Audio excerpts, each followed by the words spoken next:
Jika kamu berdomisili atau pernah berwisata ke kota Jogja, Kabupaten Sleman, dan Kabupaten Bantul, maka disinilah sampahmu akan berakhir.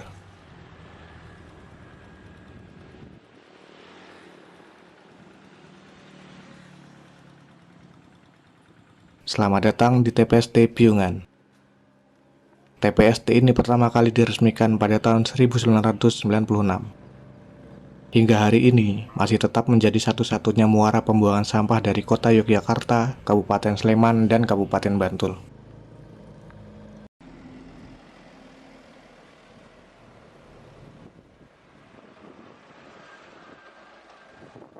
Setiap hari, rata-rata sampah yang masuk ke tempat ini mencapai 750 ton per hari.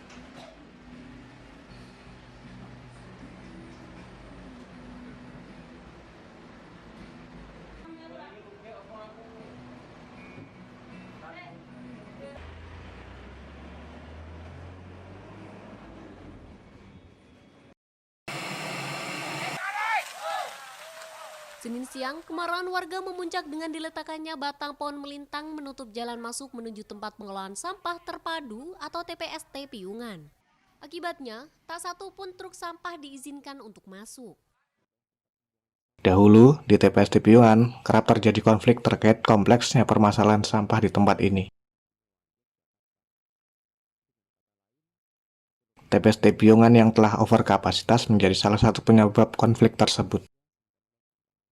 Lebih dari 25 tahun dia menjadi tumpuan sampah ratusan ribu masyarakat daerah istimewa Yogyakarta.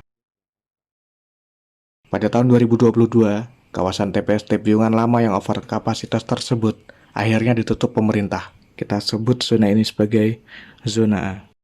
Jika dilihat menggunakan Google Maps, kita akan melihat sebagian kawasan ini telah tertata rapi dan hijau. Di hadapan kita, terlihat bukit yang kira-kira memiliki tinggi 140 meter. Inilah zona A, alias TPST lama. Kawasan ini telah ditimbun dan ditata. Rumput hijau menambah indah kawasan yang dulunya bukit sampah ini, meskipun belum semua ditanami rumput.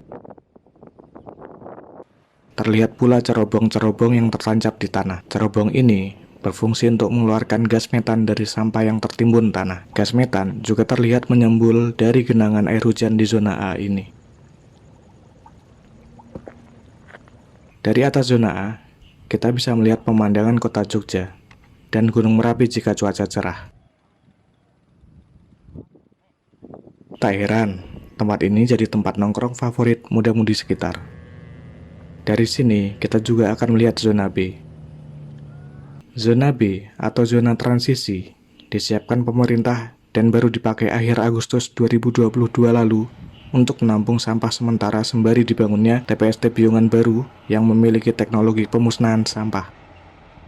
Yuk kita lihat dari dekat zona B ini. Selain para pemulung, terlihat juga ratusan sapi digembala di sini. Dibiarkan mandiri mengais sampah organik yang dapat dimakan. Tak jarang, plastik ikut tertelan.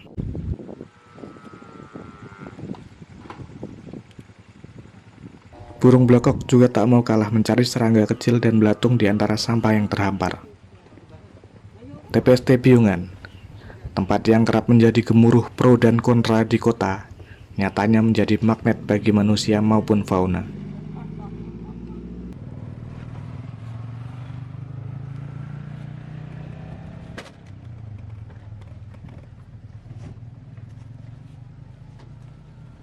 Dari 750 ton sampah yang berakhir di sini, 45% merupakan sampah anorganik yang sebetulnya dapat dikelola untuk industri daur ulang. Sampah anorganik yang masih layak daur ulang akan dipungut oleh pemulung. Akan tetapi, jika sampah anorganik dan organik telah tercampur sejak dari sumbernya, maka sampah anorganik tersebut menjadi kotor dan rusak, sehingga tidak layak dipungut.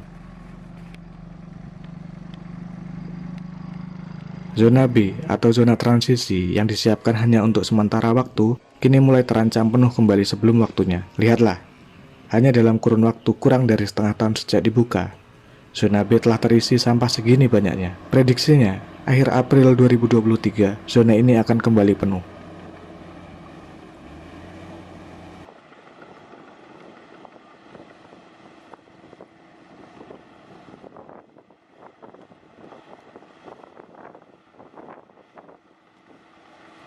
Jadi, apakah tanggung jawab kelola sampah hanya ditanggung oleh TPST Piungan semata? Atau kita harus mulai bertanggung jawab terhadap sampah yang kita hasilkan?